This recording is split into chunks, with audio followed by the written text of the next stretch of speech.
Imaginez le Tchad en 2030, Internet accessible à tous, de l'électricité partout, des routes modernes qui relient les régions, des écoles pleines d'élèves et une économie qui prend son envol.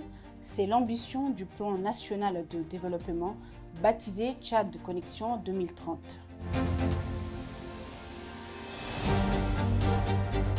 Avec un investissement estimé à plus de 30 milliards de dollars, ce PND vise deux grandes promesses: augmenter notre PIB de 60% et sortir 2,5 millions de Tchadiens de la pauvreté. Pourquoi y croire? Parce que le Tchad a des atouts immenses, notamment une jeunesse nombreuse avec plus de 50% de la population qui a moins de 20 ans, un territoire vaste au cœur de l'Afrique, des terres cultivables, un cheptel impressionnant et des richesses minières et pétrolières considérables. Le PND s'appuie sur 4 grands piliers: les infrastructures, amener l'eau potable, déployer l'électricité solaire, connecter 80% des habitants à Internet, construire des routes pour ouvrir le pays à la région. Les politiques sociales, plus d'écoles, plus d'enfants scolarisés, surtout les filles, et de meilleurs soins de santé pour que l'espérance de vie dépasse 60 ans. L'économie et l'industrie, une agriculture 2 fois plus productive, une industrie de l'élevage structurée, un secteur minier organisé, des exportations or, pétrole triplées et l'émergence d'un vrai tourisme tchadien. L'environnement des affaires, des règles simplifiées, une justice plus efficace, une fiscalité adaptée pour attirer les investisseurs et donner confiance aux jeunes entrepreneurs. Au total, 268 projets et réformes sont prévus, dont 133 sont considérés comme prioritaires, financés pour près de la moitié par le secteur privé. Tchad Connexion 2030, c'est la vision d'un pays connecté, inclusif et prospère, porté par ses ressources, sa jeunesse et une nouvelle gouvernance.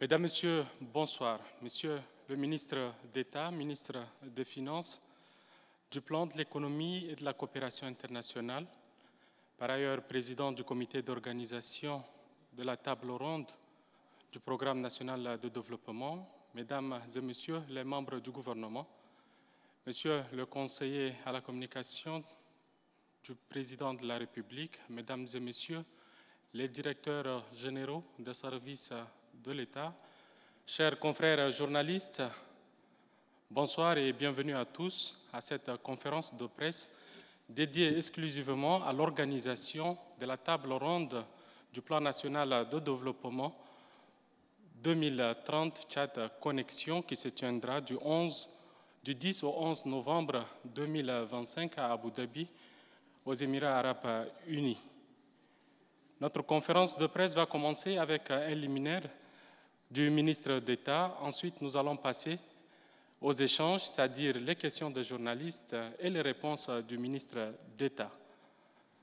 Sans plus tarder, je vous invite, Monsieur le ministre d'État, à prendre la parole pour introduire cette conférence de presse.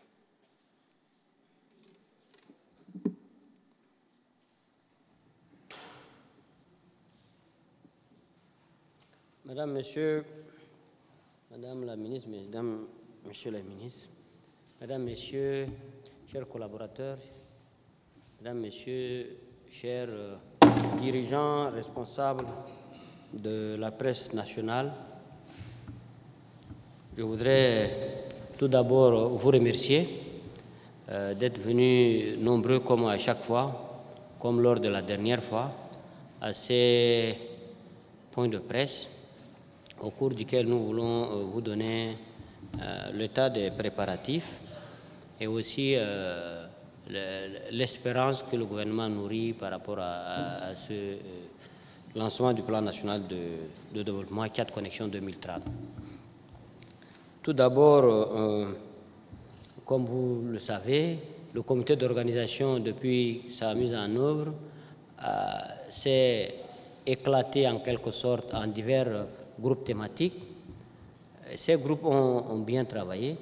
Je tiens à les saluer et à les féliciter.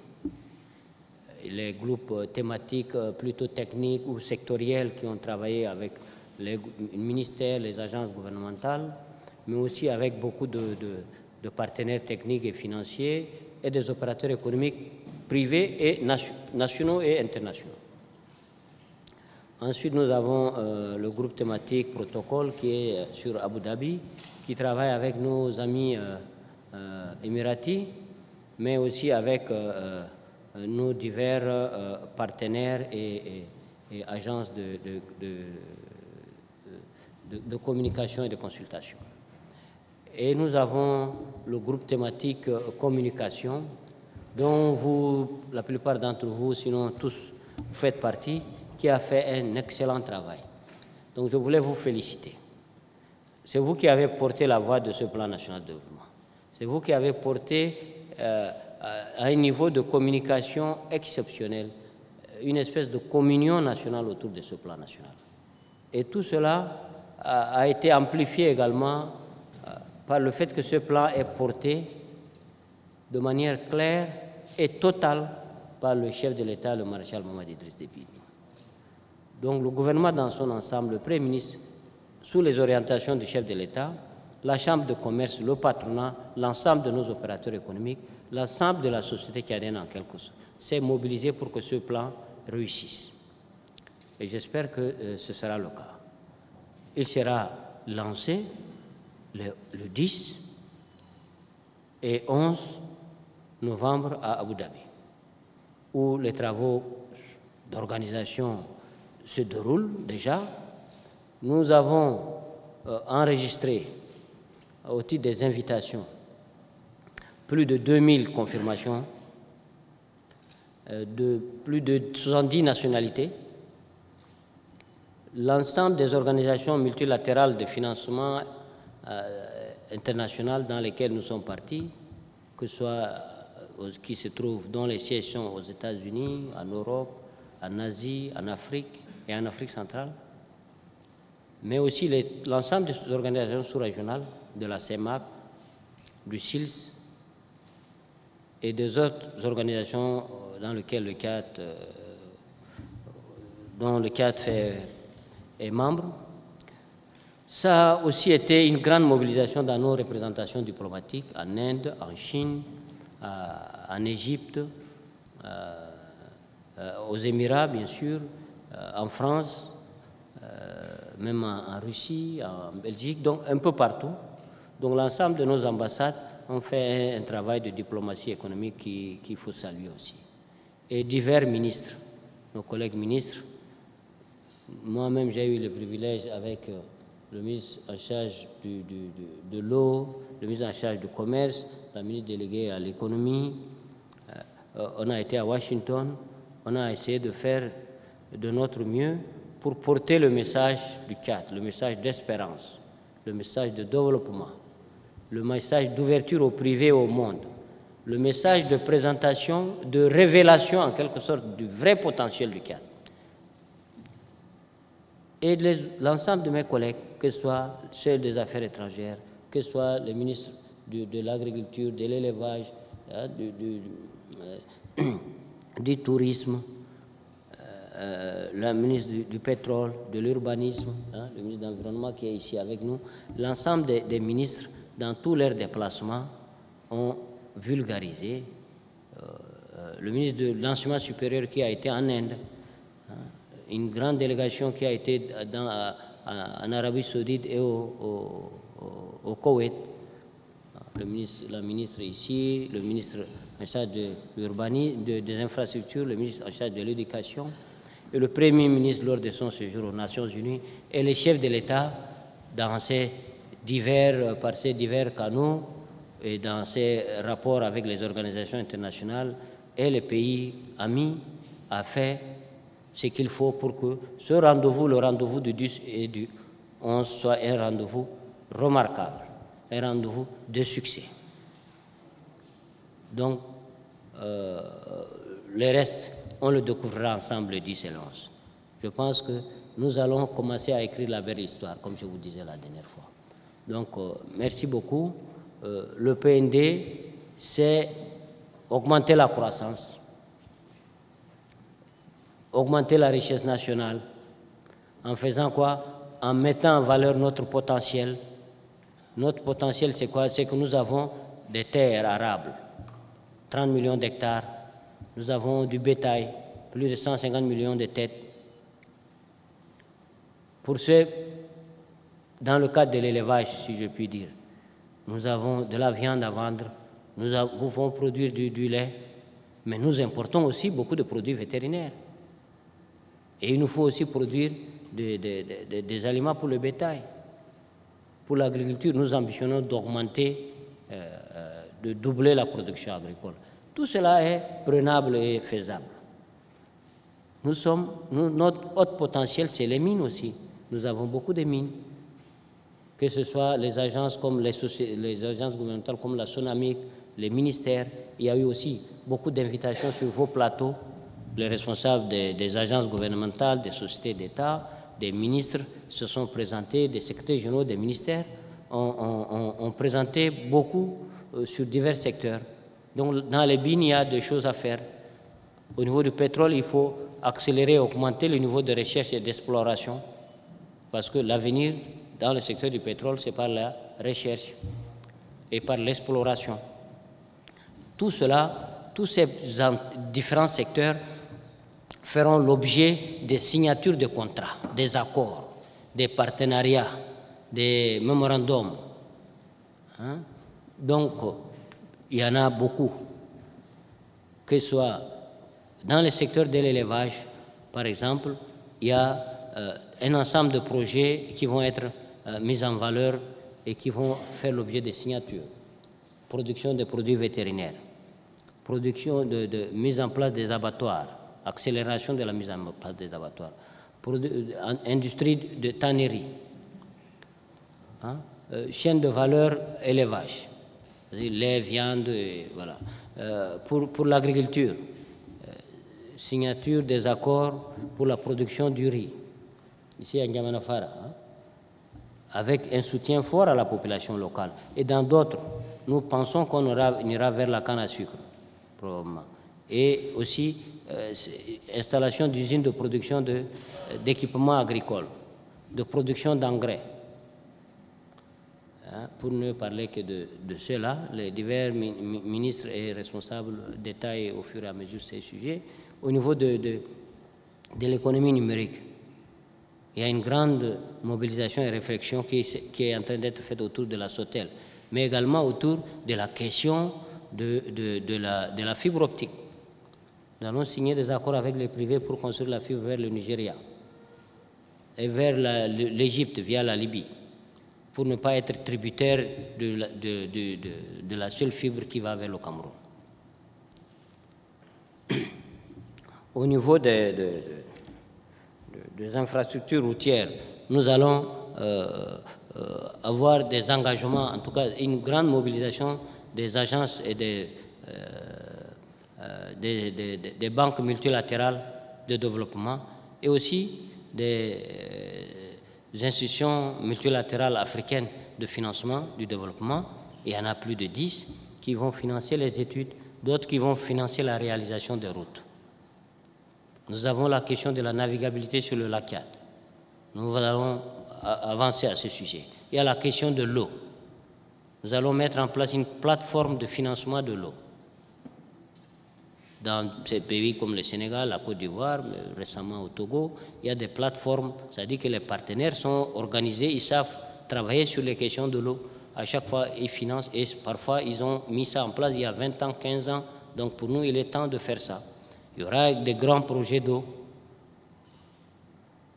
Pour l'électricité, il y aura la signature d'accord pour la construction de 180 mégas hybrides sur N'Djamena. Hein, plus des financements aussi de 140 encore thermiques sur N'Djamena. Parce que nous avons l'offre en solaire installée ou en cours d'installation d'énergie est très élevée. Donc il faut que maintenant le thermique ou bien par le fil lourd, ça rattrape. Donc il y aura 2 grands projets pour N'Djamena, au moins. Et pour les villes de l'intérieur du pays, aussi avec la SFI et un certain nombre de partenaires, nous allons présenter le modèle d'introduction du privé, comme un peu partout, pour que dans toutes nos grandes villes, le privé investisse. au niveau de l'énergie. Il y a la question du textile. Voilà, le textile. Il y aura aussi des signatures des accords pour les textiles qui vont créer en 6 mois, plus en 1 an, hein, dans les 12 à 15 000 emplois, des industries de ciment. Nous avons contribué, le gouvernement, le ministère à travers le ministère du Tourisme, et pour que les banques qui sont propriétaires du Hilton le cèdent à des privés, qui vont à des privés qui connaissent les hôtels. Donc le Hilton va être aussi, va faire l'objet d'une transaction de privé à privé. Et ces privés ont pris l'engagement de construire un grand supermarché là où il y a le Hilton, plus des réseaux, des hôtels, des villas, tout un... des villas et tout un ressort pour le bien-être. Voilà. Il y aura beaucoup d'investissements de privé à privé aussi. Donc, il y a beaucoup d'accords qui sont en route, et l'ensemble des multilatéraux vont présenter le global, les financements qui mobiliseront sur la période 2025-2030 pour le cadre. La Banque mondiale, la BAD, la BADEA, la BID, le Fonds cohésien, la Afrexim Bank, il y en a plus de 20 institutions au moins. Et nos partenaires techniques traditionnels qui sont au Tchad aussi vont se prononcer. Donc, ce sera aussi l'occasion, surtout, de mettre en valeur notre pays,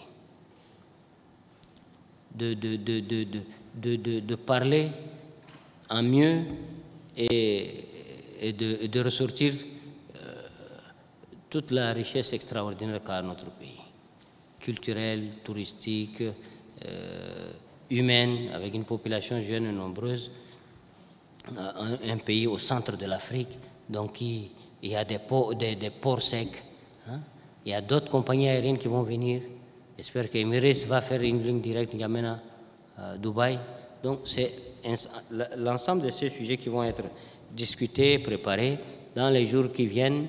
Bon, certains d'entre vous, sûrement, je pense que feront le déplacement d'Abu Dhabi. Ils témoigneront mieux que ce que j'ai dit. Donc, nous comptons sur vous, nous vous remercions. Vous avez fait un travail exceptionnel. Nous sommes sur la dernière ligne droite et c'est le dernier coup de hache qui abat l'arbre du temps. Donc, je vous exerce à rester mobilisés comme vous l'avez si bien fait. Donc, je voulais saluer et remercier l'ensemble des responsables de cette dynamique, hein, que ce soit le DG Bouyebri ou bien Armand, et l'ensemble, je ne vais pas tous vous citer, mais on est très content du travail que vous avez fait. Et là, notre presse s'est montrée en capacité, a fait que la mobilisation est extraordinaire.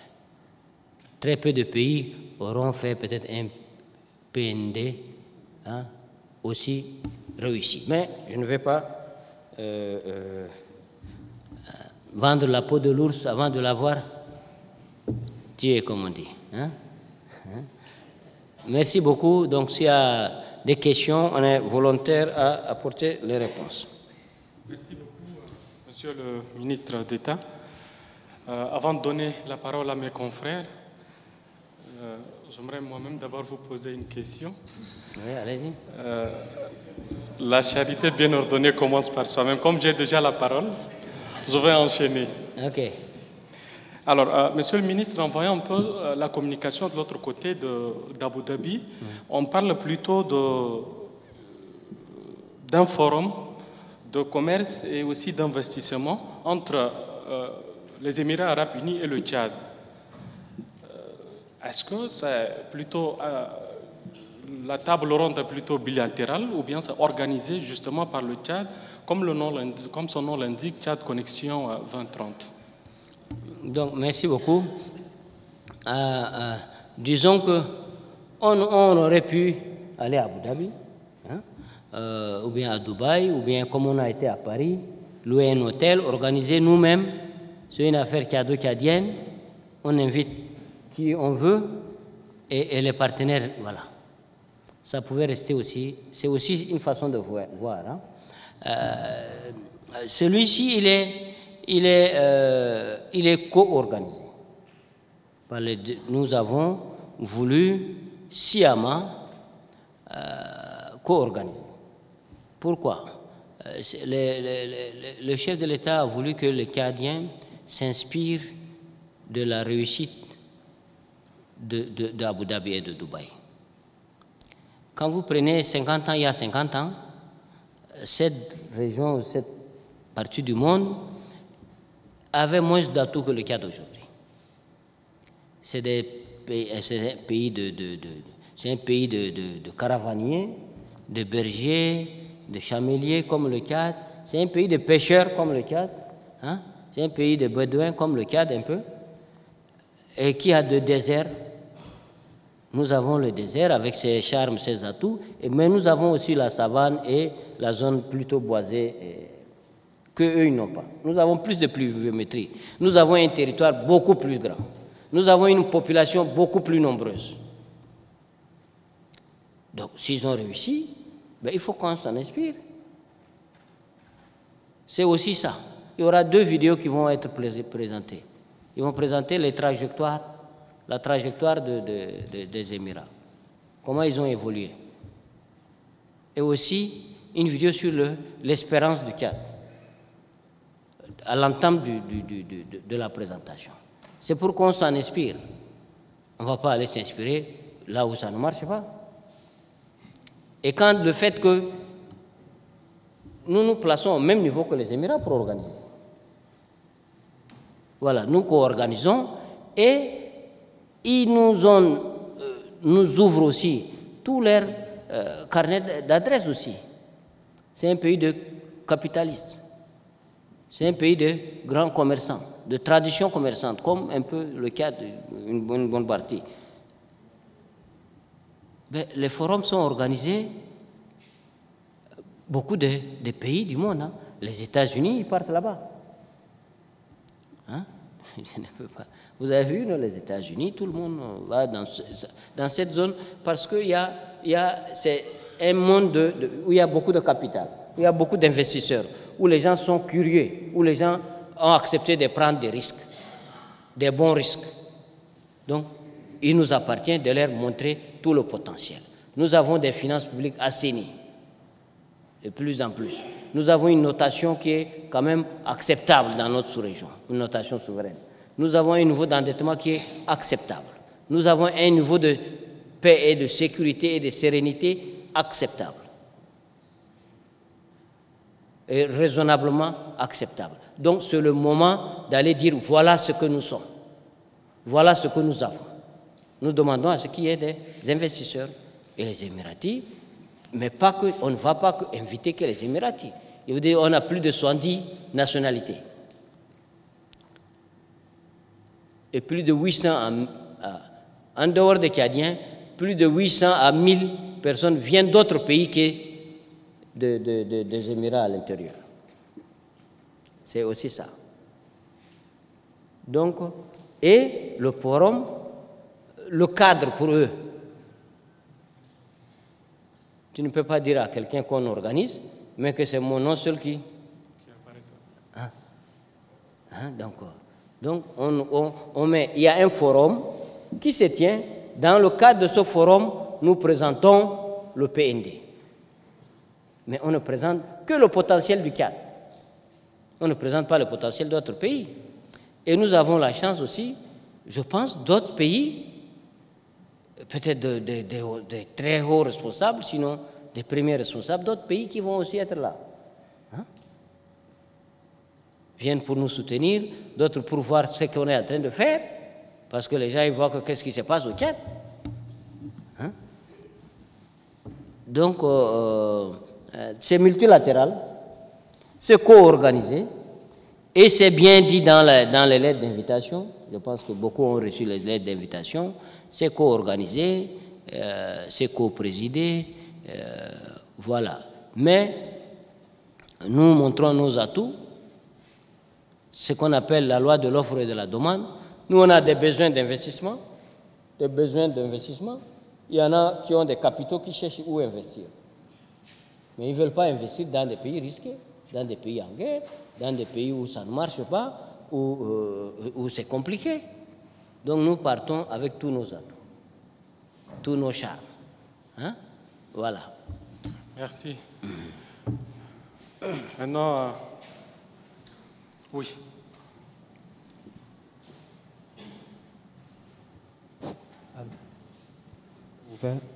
Oui, bonsoir Monsieur le ministre et merci pour la parole accordée.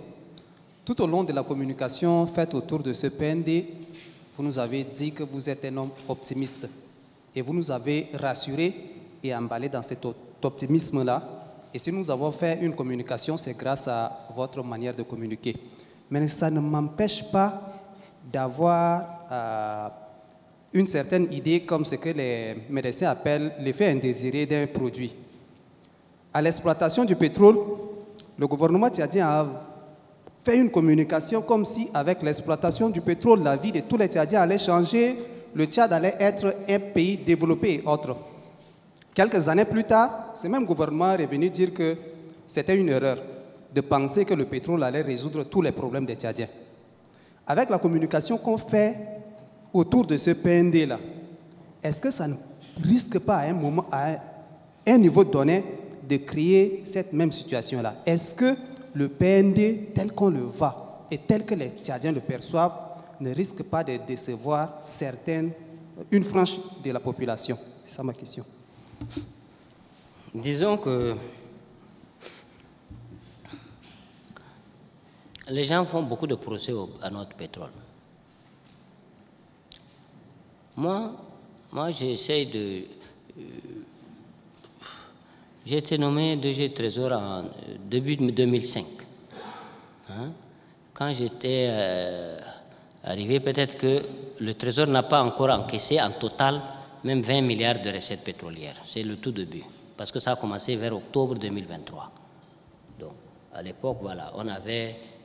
Le gros des recettes ont commencé à arriver en 2027, quand les sociétés ont amorti et quand les impôts sur le pétrole ont commencé à entrer. Et quand on a eu les problèmes qu'on a eu avec quelques sociétés à l'époque. Hein, je ne vais pas citer, c'est du passé tout ça. Donc, à l'époque, je ne sais pas, peut-être que on n'est pas tous de la même génération. Hein. Moi, j'habitais pas très loin de là, ici à Margandafa. Hein. Ah, il y avait combien de motos même ici à N'Djamena? Combien de voitures? Il y avait des routes là, toutes les routes qu'on a à N'Djamena. Il y avait Gardelé. Mais c'est parce qu'il faut dire parfois qu'on pourrait faire beaucoup mieux, mais ça a aidé quand même le Tchad. Moi, à un moment, j'étais élève à Moundou, en saison de pluie. En saison de pluie, pour aller à Moundou. Quand la route tu arrives quand la route de Djouman, ça se ferme. Donc il faut continuer par là. Le pont, là, il n'y avait pas de pont, c'est trop vaste. Donc il faut passer par là. À un moment, la route de là, se ferme. Donc il faut passer par Sar. Même par Sar, ça se ferme après. Donc il faut passer par le Cameroun pour arriver à Moundou. Tu passes par le Cameroun, Figuil, tu entres.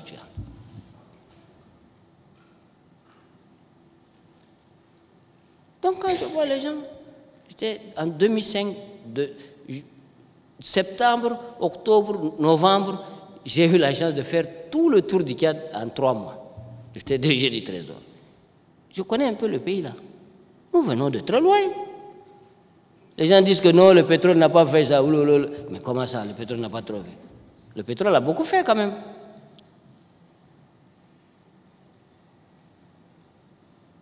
Mais on aurait pu mieux faire. Même entre 2019 et maintenant, il y a beaucoup de changements. Entre 2020 et maintenant. Entre même 2023 et aujourd'hui. Quand vous êtes au 7e, là, vous voyez que ça a changé, non? Ou bien... Mais non, il ne faut pas dire ça.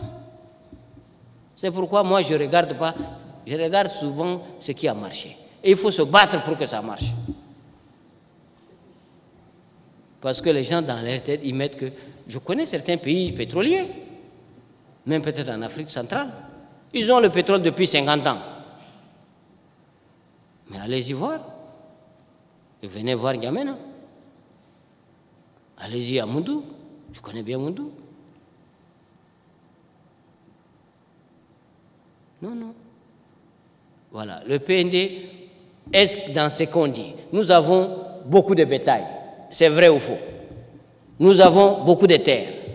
Nous sommes au centre de l'Afrique. Nous avons des mines. Les gens, tu ne peux pas leur raconter ta vie. Tu dois prouver. On a des éléments pour prouver. Nous avons une population nombreuse de jeunes. Tout ça est vrai. Donc maintenant, la méthode. Est-ce qu'on dit que l'État, nous on est très brillants, que l'État va créer une société pour faire ça, une société pour faire ça, ou bien l'État dit non, je ne peux pas faire tout, je laisse le privé, national ou international, venir faire. Mais le privé, tous les pays du monde sont en train d'appeler le privé. Venez chez nous, il y a plus de facilité. Chez nous, c'est bien. Chez nous, il y a plus de sécurité. Chez nous, il y a plus d'électricité. Chez nous, on vous subventionne ça. Chez nous, on enlève... Chaque pays est en train de... Il y a comme une espèce de marché mondial hein, d'intéressement des investisseurs. Et dans ça, si tu pars, tu dis que moi, j'ai mal géré mon pétrole. On a beaucoup de paludisme chez nous. Les femmes, elles ont des problèmes. Et on a des problèmes de sécurité. Ça ne marche pas. Mais qui va venir là où ça ne marche pas? Donc, c'est pourquoi nous disons la vérité. Ce n'est pas que on dit, ce n'est pas des rêveries, mais c'est un engagement véritable. Et nous disons que ce n'est pas l'État seul qui va développer le pays. L'État et le privé, national et international. Et l'État, pour sa part, il va faire les routes, il va assurer la sécurité, il va faire ce qu'il peut faire, ce qu'il doit faire pour la santé, pour l'éducation. Donc il y a beaucoup de choses positives qui se font. Et nous devons les relever, nous ne faisons que les relever. Nous, on présente, quand tu présentes ta dette, vous avez vu, certains pays ont dit qu'ils ont caché leur dette, en tout cas, ils ont des problèmes, nous, on n'a pas de problème. Hein? On a eu à un moment, avec une société pétrolière, des difficultés, c'est réglé ça. Tu ne peux pas, voilà, c'est là, c'est des chiffres qui sont là. Encore que nos chiffres sont minorés. Nos chiffres sont minorés. Et nous travaillons pour les mettre à jour. Nous avons plus de digitalisation. Si tu montres par la digitalisation, ils ne peuvent rien dire. Voilà, des agents des impôts, ils sont là. En 2019, l'ensemble des sociétés immatriculées aux impôts, c'est 800. 800 entreprises et on a 1000 agents aux impôts. Hein? Hein? Maintenant, nous sommes à peu près à environ 9000, 8000 quelques entreprises. C'est chiffré, c'est électronique, on peut montrer. Donc ça diminue la charge sur les autres. Donc à l'époque, comme il n'y avait que 800, tu as 1000 agents, il faut que les agents la travaillent. Donc ils passent leur journée tous dans les entreprises. Comme il y a peu d'entreprises, donc ils harcèlent toutes les entreprises. Et donc, comme le serpent qui se mord la queue. Maintenant, il y a plus d'entreprises. Donc, ils ont beau aller ici, ils n'ont pas fait le tour des entreprises. C'est ça qui est bien. Et là, l'outil informatique les aide à mieux travailler. Je vais donner juste un exemple. Et là, Donc, quand le nombre d'entreprises augmente, les gens ne créent pas les entreprises pour le plaisir. Parce qu'ils espèrent ou bien parce qu'ils gagnent de l'argent. C'est ça, non? Est-ce que quelqu'un va aller créer une entreprise juste comme il va faire un truc culturel? Non. Donc ça veut dire qu'il y a beaucoup d'espérance, il y a beaucoup de création de richesses. Donc nous devons davantage nous organiser et rassurer les investisseurs, rassurer les entreprises, rassurer les créateurs d'entreprises. Donc c'est ça le message. Le PND, c'est qu'on n'a pas menti. Tout le potentiel là, nous l'avons. Parfois, avant, on ne le connaissait pas beaucoup. Maintenant, hein, on le met en avant. On va continuer avec une autre question. Oui. On vous remettra le micro, mais veuillez vous présenter et nous dire aussi de quel organe.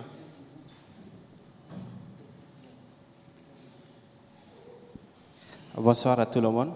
Bonsoir, Monsieur le ministre. Je suis Hassan Nangoulde Maloum du journal Le Progrès. Dans toutes vos communications, l'accent est beaucoup plus mis sur les institutions, sur des bailleurs et autres. Et ma question est celle de savoir comment est-ce qu'un Tchadien lambda peut contribuer ou participer à la réussite de ce grand rendez-vous qui nous attend. Merci.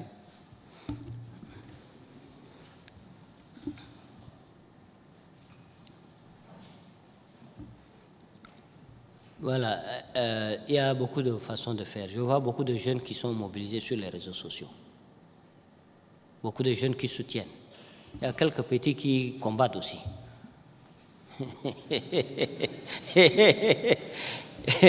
C'est aussi un petit business qui rapporte à certains. Hein?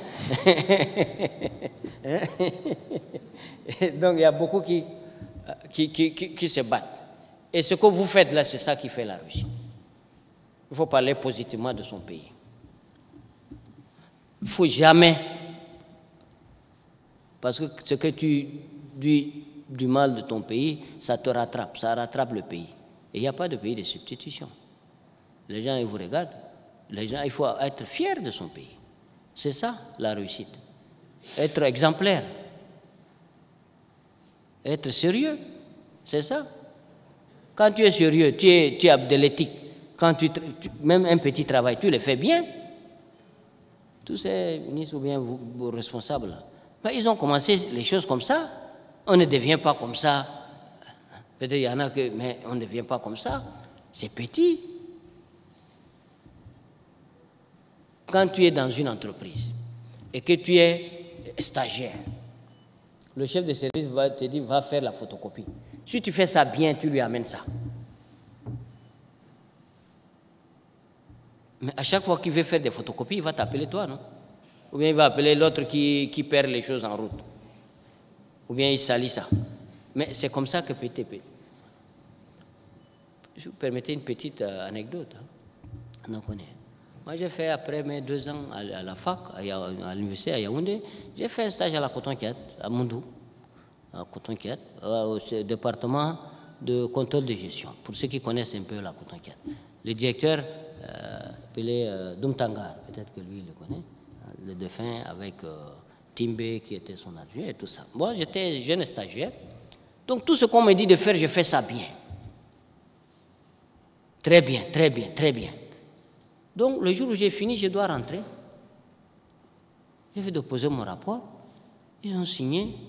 Après, le maire directeur, ils disent non, monsieur Tahir, toi, il faut qu'on te présente quand même à notre DG. Là, on lui a dit quand même qu'on a un petit là qui a fait du bon travail ici, qui est sérieux, machin. On est après devenus des amis, tout ça. Mais si tu pars en entreprise, que je suis ceci, moi-même j'ai étudié où, je suis très fort à l'école. Mais les gens, ils s'en fichent de ça. Et il a beaucoup d'expérience, il est en train de... Voilà. Donc pour les jeunes, voilà. Quand tu es jeune, c'est comme ça.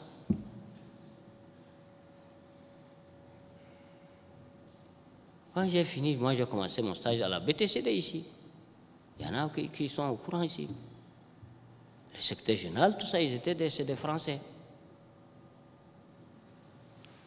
Tu es au budget. On travaille vers la fin de l'année sur le budget. Quand on travaille, moi je suis là, je m'applique. Hein. Quand on part avec les responsables, les secrétaires généraux, on parle du budget. Mais à chaque fois que les gens sont un peu... Moi j'ai les réponses. Hein? En plein stage, ils m'ont mis un petit salaire. Après, ils me disent qu'on va te retenir dès que tu finis. Moi, le temps que j'ai fini, j'ai été recruté à la Banque centrale.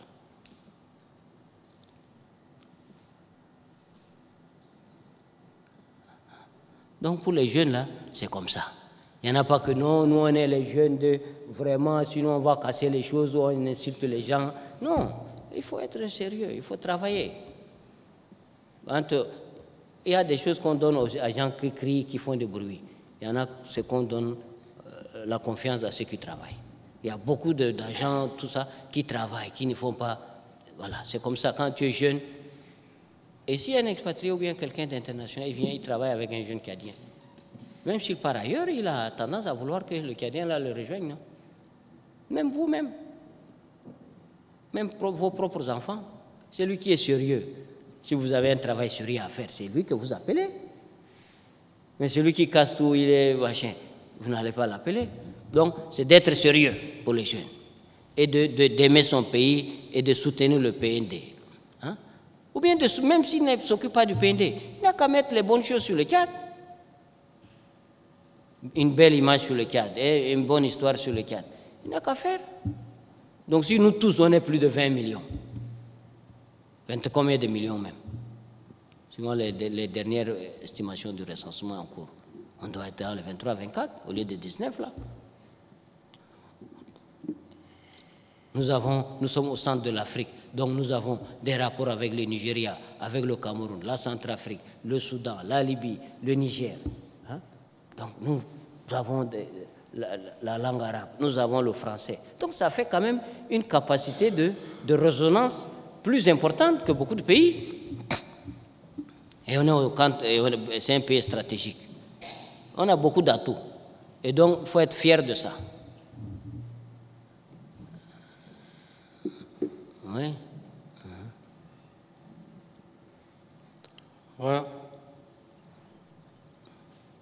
On va donner la parole en haut. Au fond.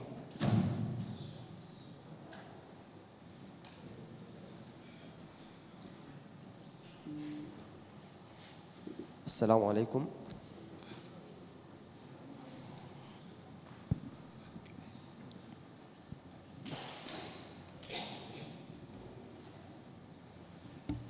الاسم الصافي آدم محمد صحفي من بريس 235.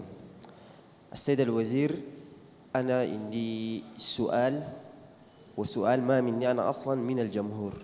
في ناس كتير بيقولوا بكون خطة التنمية 2030 تورط تشاد في المستقبل وتدخلها ديون كثيرة. على كلام ترد فوق شنو؟ شكرا. Je vais traduire à Monsieur le ministre.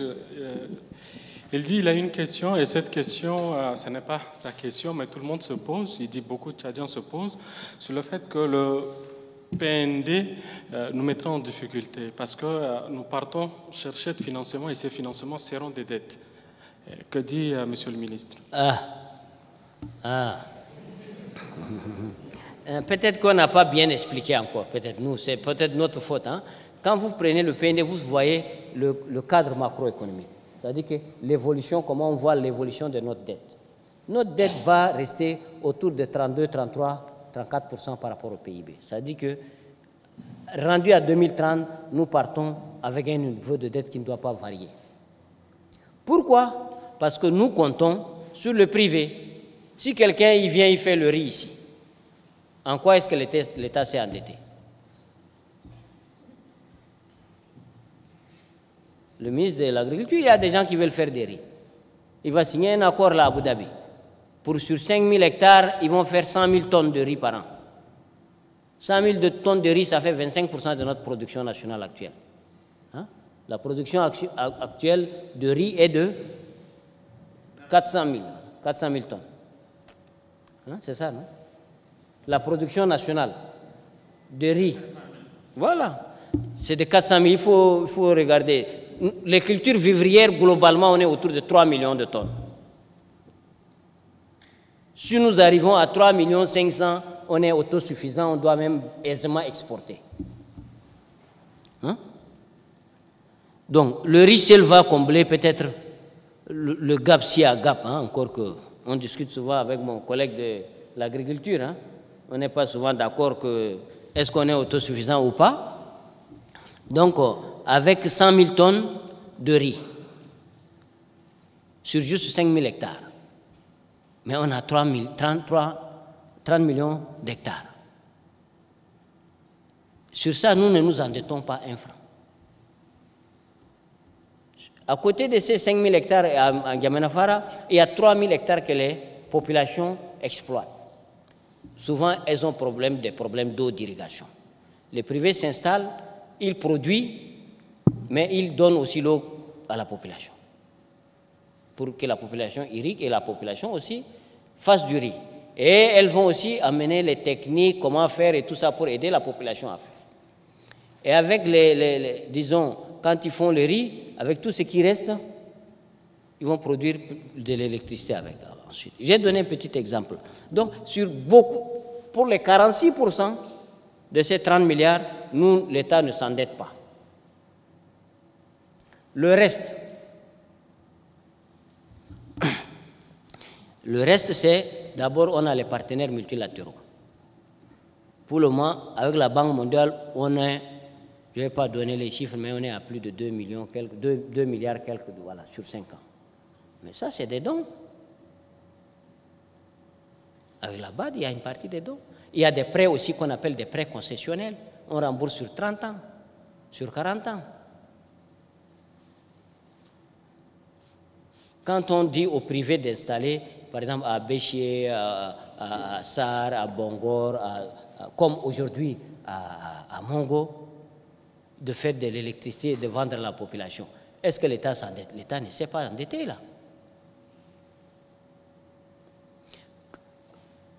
Il y a un hôpital qui va être construit là, ici, par les Émiratis. Ce n'est pas un endettement. Et il y a des hôpitaux, probablement, on essaie de négocier pour que les privés aussi construisent des hôpitaux. Nous les disons, écoutez, au Bénin, il y en a, en Côte d'Ivoire, il y en a, au Sénégal, il y en a. Des privés qui construisent des hôpitaux de classe mondiale. Au lieu que les Tchadiens, ils payent le billet, tout, pour aller, je ne sais pas, en Égypte, à Dubaï, à Paris, il a un hôpital de classe mondiale ici même en N'Djamena. Mais par des privés. Mais les privés, pour qu'ils viennent, il faut donner le terrain. Si on donne le terrain, est-ce qu'on s'endette? Peut-être qu'on donne l'eau et des facilités fiscales et douanières. La dette n'augmente pas. Même sur la santé, si l'État doit mettre, nous allons mettre, mais nous ne pensons pas que nous allons nous endetter. Mais tu veux faire les routes, à moins que c'est des péages sur des ponts. On a un pont, par exemple, 1 ou 2 projets de pont. Mais sur ces projets de pont, il faut donner ça au privé. Parce que les taxes qu'on prélève déjà sur le pont Anguéli peut construire un pont. Il y a à Anguéli des péages, non? Dans Abidjan, les ponts sont construits grâce au péage. Donc c'est ça qu'il faut faire. Mais les routes, on ne peut pas. On va mettre des ressources nationales sur le budget État, mais aussi des ressources d'emprunt. Mais si nous exploitons nos mines de manière sérieuse, organisée, mais on va générer des ressources. Ces ressources vont générer, en fait, quand le privé investit, il crée de la richesse. Donc quand tu crées de la richesse, tu crées de l'impôt. Cet impôt, généré par les 46% de 30 milliards, va financer les 54% restants en partie. Parce qu'on ne part pas tout signer que tout l'argent arrive en une année. Là. On a 5 ans. Voilà un peu, je disais, peut-être qu'on n'a pas si bien expliqué, mais dans le plan, c'est bien de bien le tracer. Il y a une partie qu'on appelle cadre macroéconomique. Dans ce cadre, on dit quels sont les différents scénarios. Et le scénario PND, c'est d'avoir une croissance moyenne de 8%, de monter à 6% en 2026. Actuellement, on est autour de 4% par là, avec une inflation de 4% l'année dernière. Maintenant, l'inflation est presque à 1%. Donc, mathématiquement, l'objectif de 2026 est presque atteint.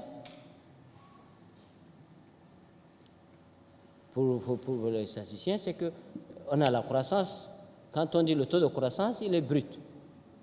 Taux de croissance brut, moins inflation, on a le taux de croissance net du PIB. Quand l'inflation baisse, le net augmente. Hein? C'est arithmétique en quelque sorte.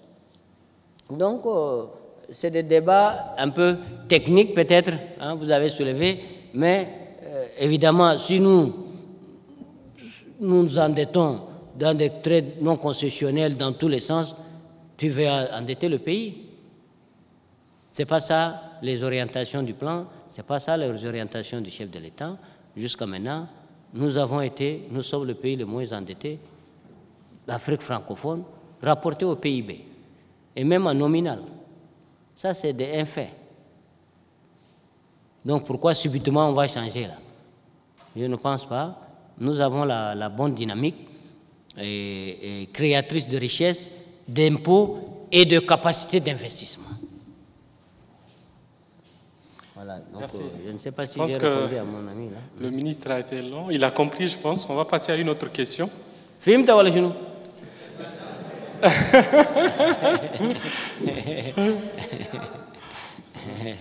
Oui. Fidèle.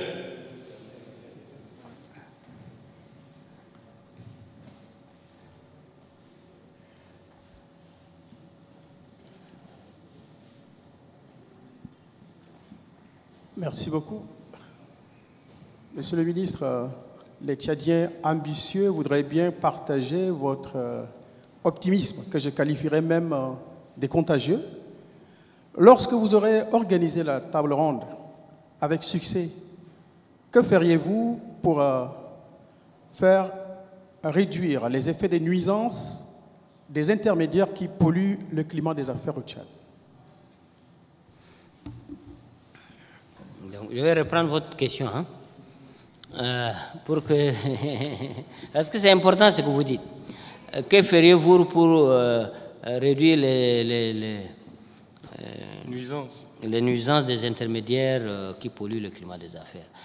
De moins en moins hein, on est plutôt serein, hein, de moins en moins je sens ça. Hein. Ça a baissé.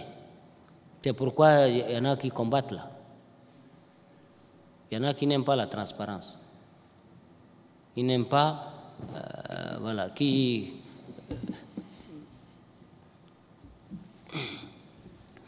le chef de l'État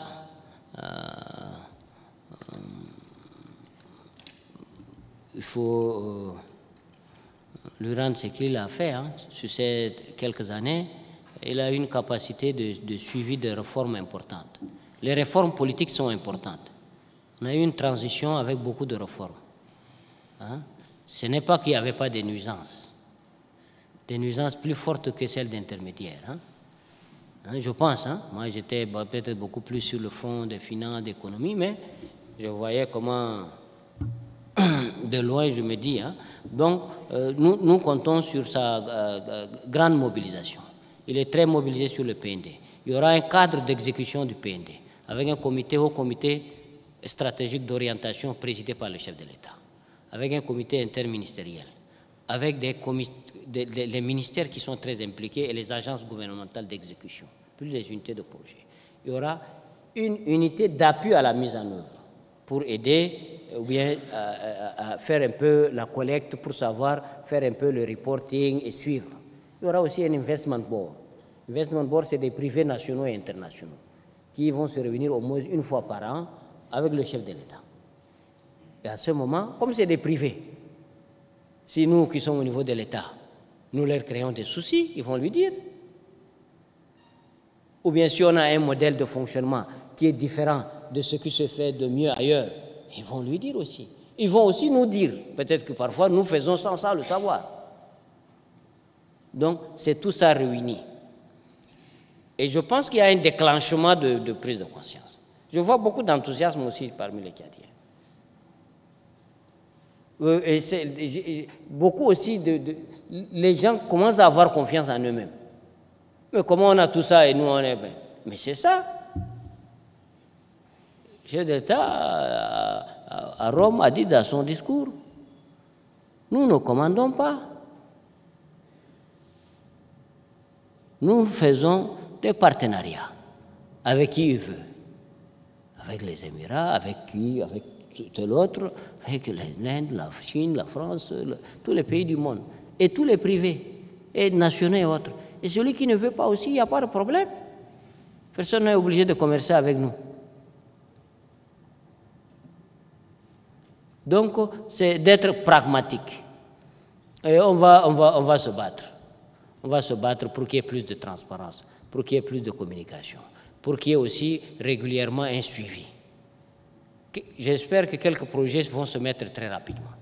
Déjà, vous avez vu, il y a des campagnes aériennes qui viennent, les choses qui commencent à changer ici, parce c'est de longue haleine. Il y a beaucoup d'actions qui ont été mises en œuvre petit à petit. Beaucoup de mes collègues aussi, les gens voient les projets, mais parfois il faut regarder aussi les réformes.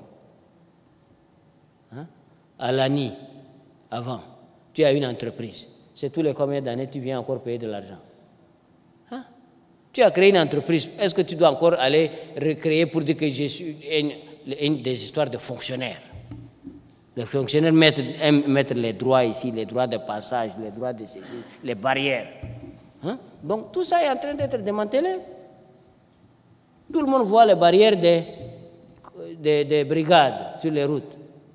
Mais il y a aussi des barrières dans l'administration qu'il faut démanteler. On fait petit à petit. C'est ça qu'on appelle la bureaucratie, là. Quelque chose qui doit passer directement à une étape, on met 10 étapes. Donc tout ça va être réglé petit à petit. C'est ça, vous dites, il faut, à chaque passage, il y a un intermédiaire. À chaque fois, il y a un intermédiaire. Mais il y a aussi la nature du Tchadien qui fait que ça réduit. Les Tchadiens sont quand même des gens assez accessibles. Même les ministres sont accessibles, non, ici. Les ministres dans certains pays, est-ce qu'ils sont accessibles comme ici?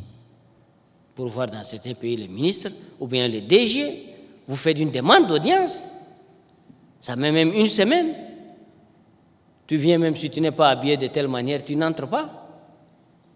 Donc, au Tchad, on est plutôt simple, non? Même si aujourd'hui on est en veste, on est quand même déjà assez ordinaire ici. Donc ça réduit aussi les intermédiaires, du fait de la simple nature même de Tchadien. Et quand les gens viennent, ils découvrent, moi j'ai les échos. Beaucoup disent que mais comment? Moi je vais investir ici. Il y en a qui disent on va amener beaucoup de choses. Même après le PND, il y a des rendez-vous qui se feront. Si vous avez vu le programme, l'essentiel du programme est le 10. Mais le 11, c'est ça. C'est les gens qui vont entrer en contact, les opérateurs économiques, tchadiens, les privés, les agences gouvernementales, les institutions. Donc, on réserve des salles de réunion pour tout ce monde, pour des rencontres, pour se connaître, pour changer. C'est ça aussi. Et les gens qui vous disent, nous, on fait ça comme ça, vous faites comment? C'est tout ça. Donc, nous changeons maintenant d'échelle, nous changeons de mindset, comme on dit, de mentalité. Ce n'est pas qu'on n'est pas optimiste, on est combattant. Hein? Donc il faut se battre. Et quand tu te bats, tu ne pars pas en disant que je vais perdre. Tu pars pour gagner quand tu combats. Donc nous avons l'obligation de gagner ensemble. Et depuis, parmi vous, aussi beaucoup de gens, moi j'ai découvert vraiment tous leurs talents maintenant. Et tout ce qu'ils font parfois d'extraordinaire. J'ai été à la télé là, de Armand, je connais Armand depuis, mais je ne suis jamais allé là-bas. Hein? Je sais qu'il y a beaucoup qui demandent à aller là-bas, mais moi je ne suis jamais allé. Comme ils m'ont invité, je suis allé, j'ai vu qu'ils font du très bon travail. Et à Manara, j'ai redécouvert, si je puis dire, mon ami Abakar Abdraman, que je connais depuis quand j'étais très jeune là. Moi j'étais à pied, lui il était à vélo. Hein?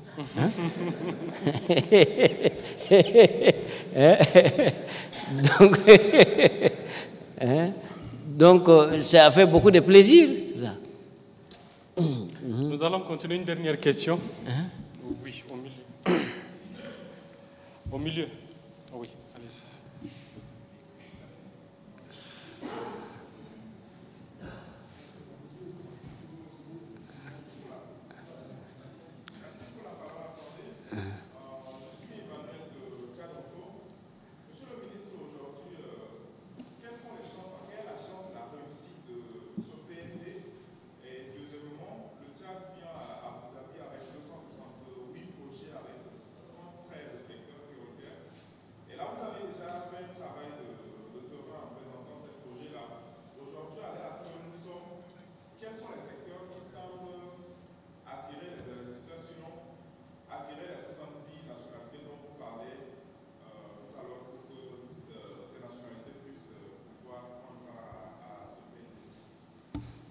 disons, les gens,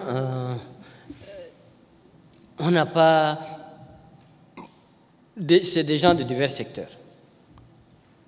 Il y en a qui veulent faire l'agro-business. Il y en a même qui nous ont contactés. Ils disent, écoutez, nous, on a vu le potentiel, on va créer un parc, un grand parc industriel. On va faire la farine de blé, la farine de maïs, les tomates, tous les produits agricoles, on achète, on transforme, on met ça dans des jolis paquets, on vend ici, on exporte. Il y en a même ça. Hein? Pour dire qu'il y a un peu de tout. Il y en a qui sont intéressés par les mines, d'autres par le pétrole, d'autres par les télécoms, d'autres par l'eau. Il y a des sociétés d'eau. Il y en a qui gagnent beaucoup d'argent dans l'eau aussi. D'autres par l'électricité.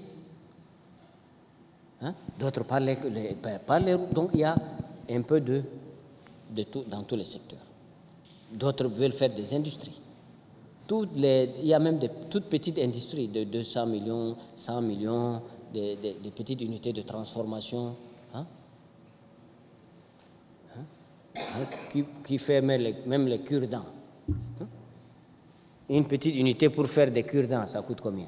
Ça ne coûte pas grand-chose. Donc il y en a aussi qui sont là, qui font des listes des choses. Qu'est-ce qu'ils font ces gens?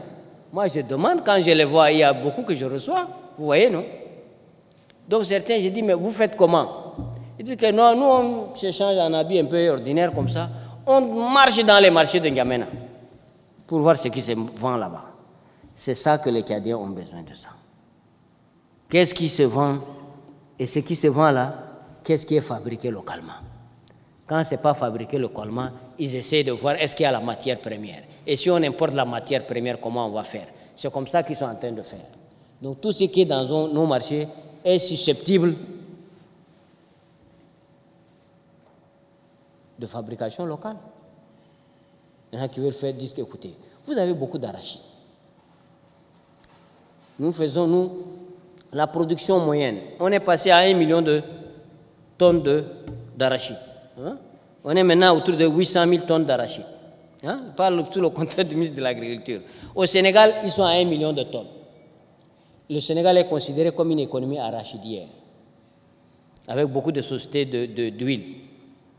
Nous, avec nos 800 000 tonnes, une partie est consommée ici, une partie c'est les Andouria, hein? Une partie est vendue à Chokokam au Cameroun pour mettre dans la pâte à tartiner, une partie est vendue au Nigeria. Et tout ça, ça crée des emplois là-bas. Nous, c'est les gars de Andouria là qui créent quelques emplois, mais le reste ne crée pas d'emplois ici. Donc ils disent, mais écoutez, mais il y a l'arachide ici, nous on va installer une usine d'arachide. Maintenant, il y a aussi des travaux nous faisons des notes de conjoncture maintenant au niveau de l'économie et des finances. Les notes de conjoncture, ben, on en a au ministère de l'économie, normalement, c'est ça qu'on doit faire. Donc, il y a des notes de conjoncture maintenant trimestrielles, comme dans tous les pays. On regarde qu'est-ce que les Tchadiens importent le plus. La dernière fois, je vous ai dit, peut-être, hein, ce que les Tchadiens importent de Dubaï, c'est les tissus. Mais de par le monde, qu'est-ce qui entre le plus? Il y a le DG des douanes ici, le DG des douanes ici. Les Tchadiens importent les produits vétérinaires et les médicaments en première position. C'est ça, non?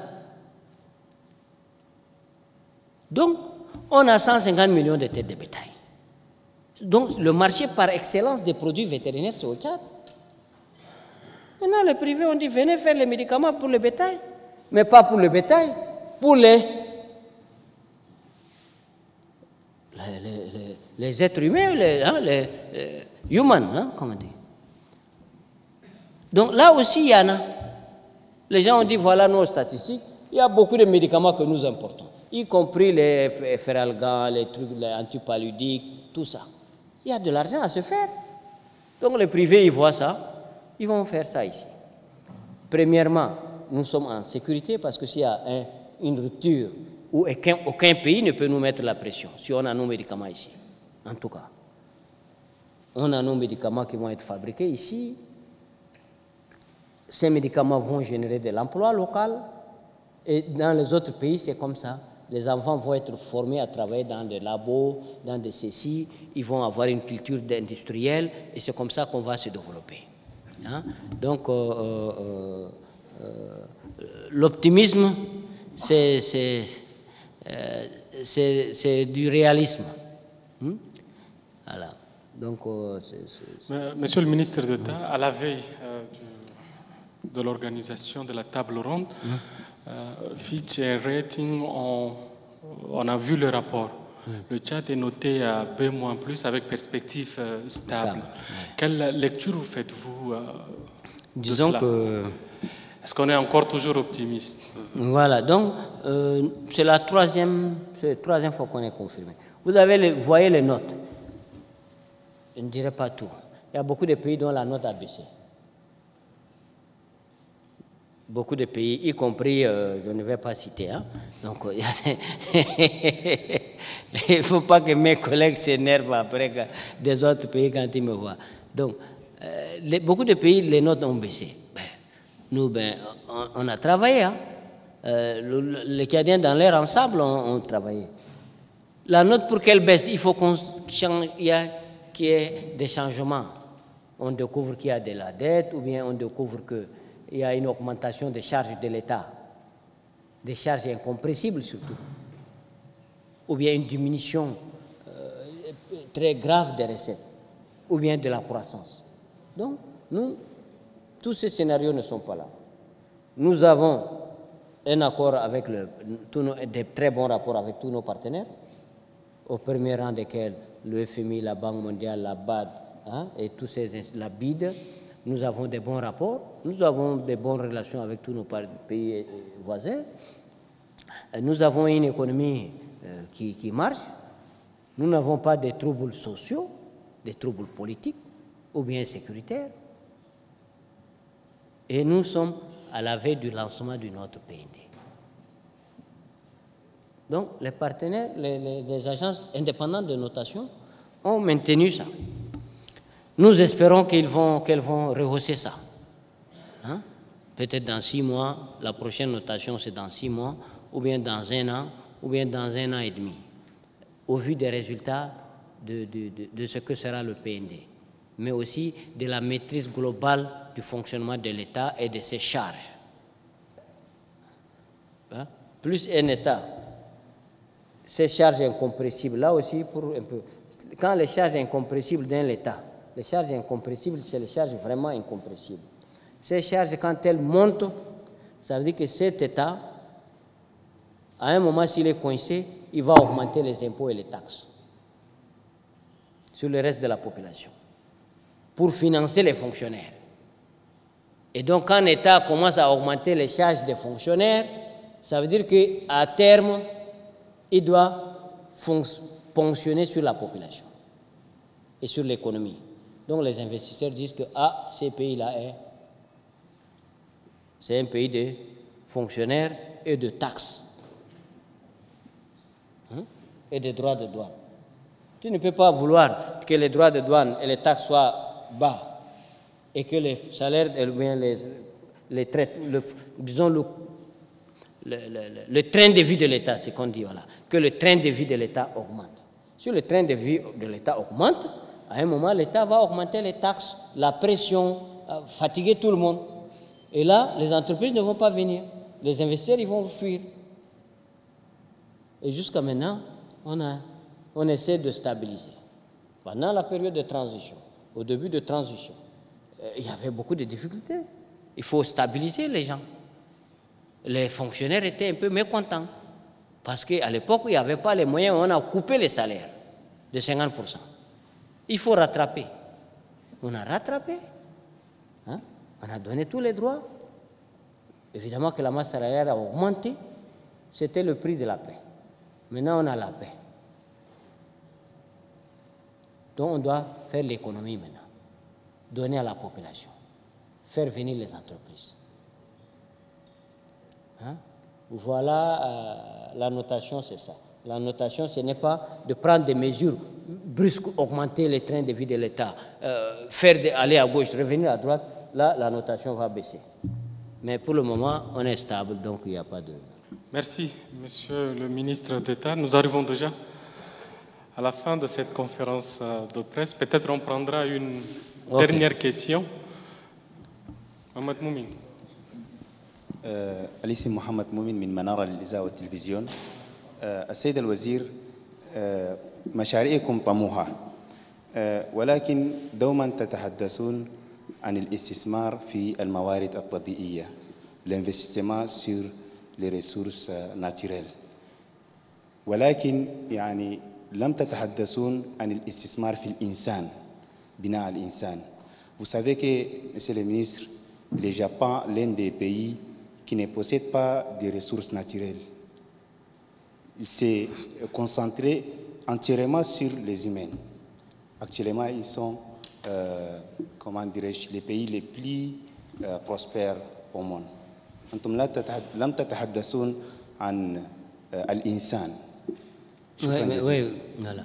Voilà. Pourquoi votre question, hein, très importante, hein, pourquoi on n'investit pas beaucoup sur le capital humain, ou bien peut-être qu'on n'a pas évoqué trop ça, sur le capital humain.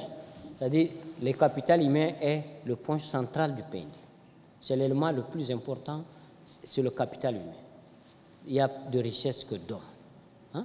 Voilà. Il n'y a de richesse que d'hommes.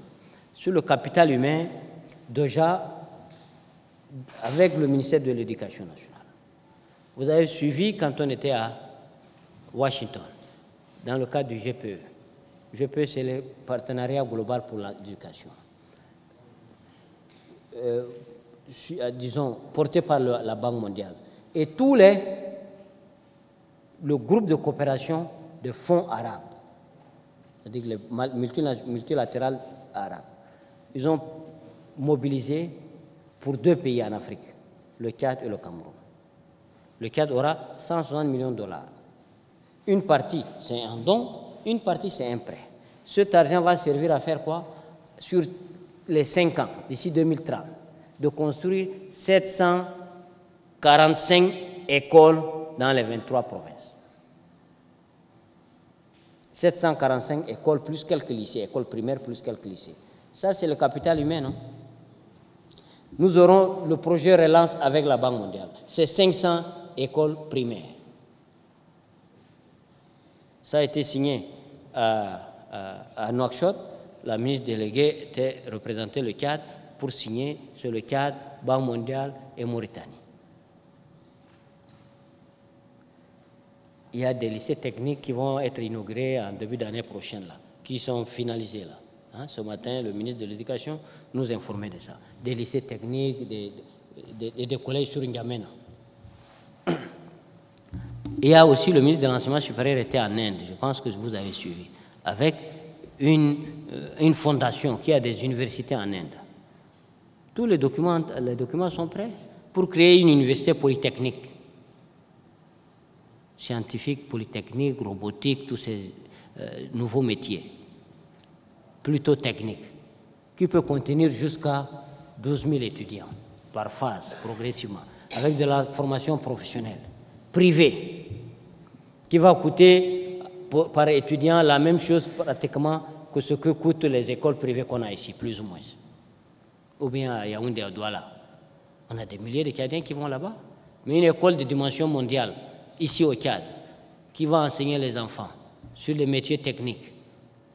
Les parents, les pères des filles, tout ça, parfois, qui n'aiment pas que les filles aillent à l'extérieur. Hein? Il y aura de la formation de qualité ici. Donc le capital humain est le plus important. La santé, c'est le capital humain. Investir sur l'eau, c'est le capital humain. Protéger l'enfance. Donc voilà, c'est l'un des éléments essentiels de notre PND et ça fait partie de l'un des 5 panels de discussion et d'évolution.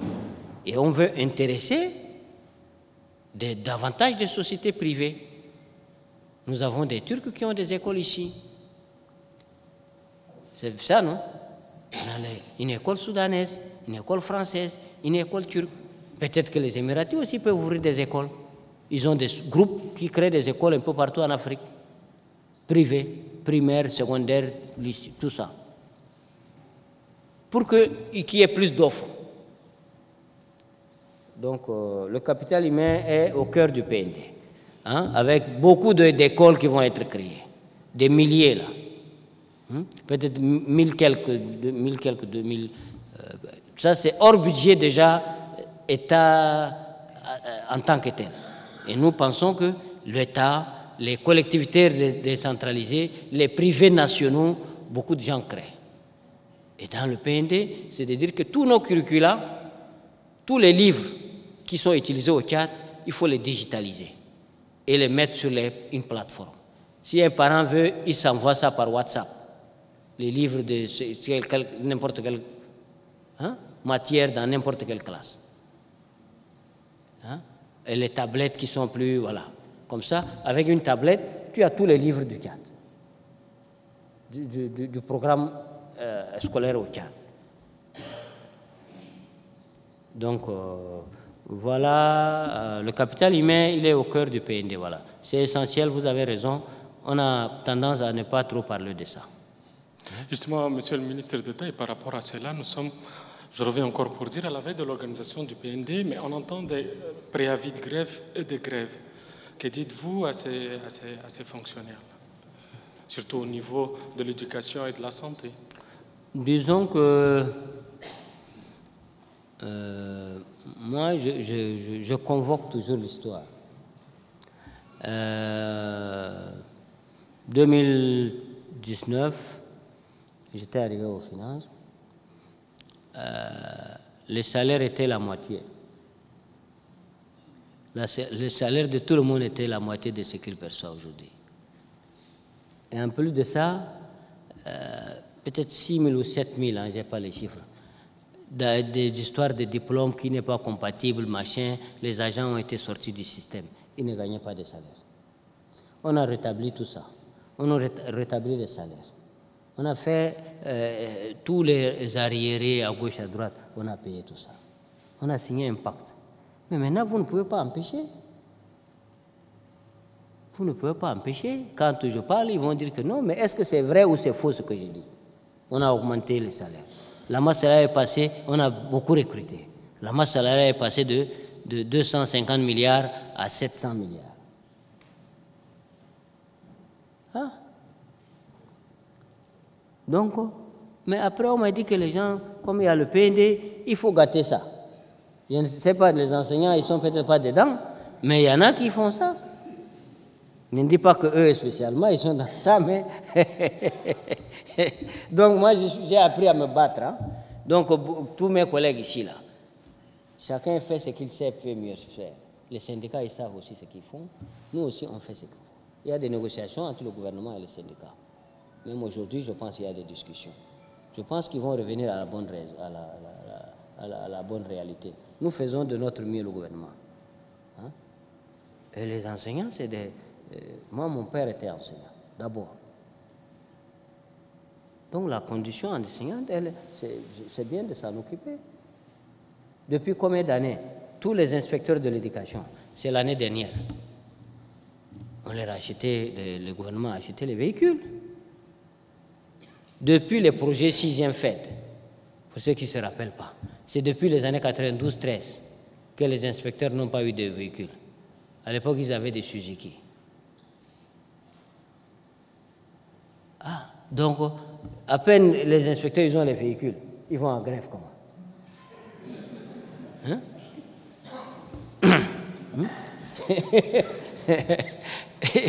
Donc, en N'Djamena, on dit qu'en N'Djamena, les gens sont en grève. Vous avez l'impression que les enfants sont en grève, là? Parce que, mais à force de faire ça, les parents ne mettent plus les enfants à l'école publique. Hein?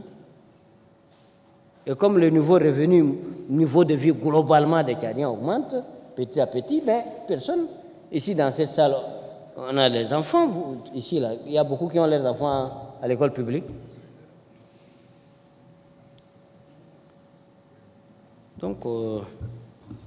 Donc à la veille du PND, ça fait partie du métier. Chacun fait son petit métier. Hein? La parole, si vous avez un message L'affaire, ça serait lequel, monsieur le ministre? Non, je voulais appeler les uns et les autres, comme vous avez dit, appeler les enseignants. Les enseignants ont tout donné à ce pays, donc je pense qu'ils vont donner tout encore à ce pays pour qu'ils réussissent. Que les enfants qui forment puissent avoir des débouchés, de l'emploi et des choses à faire. Que nous puissions avoir un pays qui se développe, un pays respecté, un pays respectable, parce qu'on est respectable, mais on doit aussi être respecté. On doit se prendre en charge totalement et générer des richesses, plus de richesses. Quand nous aurons généré davantage de recettes, tous nos fonctionnaires, tous nos agents qui travaillent dans des conditions difficiles, parfois dans des parties les plus difficiles d'accès de notre pays et aussi dans des emplois qui épuisent, puissent avoir une meilleure rémunération, une meilleure retraite. Mais on donne d'abord ce qu'on a. Hein? On donne ce qu'on a. Mais pour moi, nous sommes en train d'aller au PND. Je voulais vous remercier, vous tous. Je voulais vraiment du fond du cœur vous remercier tous. Toute la presse tchadienne qui a été exceptionnelle. Et beaucoup m'ont dit aussi que même les gens de la presse voient que les Tchadiens aiment beaucoup ce qu'ils écrivent. Hein? Beaucoup m'ont dit qu'ils ont beaucoup d'abonnés maintenant. C'est vrai, non, je pense. Parce que les Tchadiens, il y en a peut-être qui aiment que ça ne marche pas, mais la majorité des Tchadiens veut que ça marche. Donc, il faut savoir choisir sa cible, ou bien je dis son lectorat.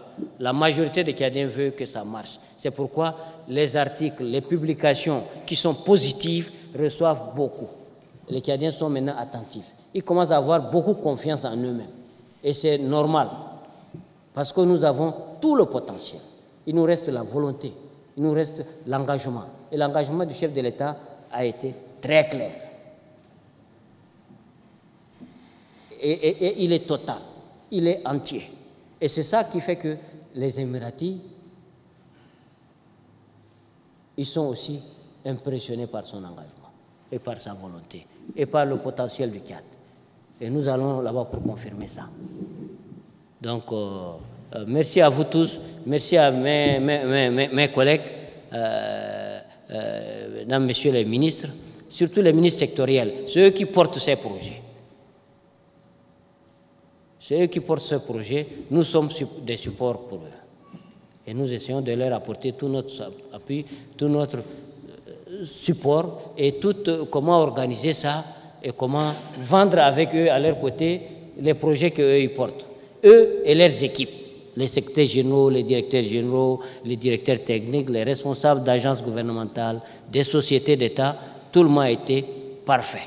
Je trouve que tout le monde a été parfait. Depuis 1 mois et demi ou 2 mois qu'on travaille tous ensemble, j'ai vu une identité de vue, une identité de volonté et une identité d'engagement. Et la presse a été la cerise sur le gâteau. Donc, merci à la presse. Merci à vous tous. Nous arrivons au terme de cette conférence de presse consacrée au plan national de développement 2024-2030. Tchad Connexion, baptisons ensemble au nom de l'ensemble des médias partenaires. Nous remercions Monsieur le ministre d'État, président du comité d'organisation du PND, pour les éclairages apportés sur cette vision ambitieuse qui engage l'avenir de notre pays. Nous remercions également tous les journalistes et partenaires médias pour leur mobilisation et leur accompagnement constant à la vulgarisation de cette initiative nationale. Merci à toutes et à tous. Merci à toutes et à tous pour votre participation.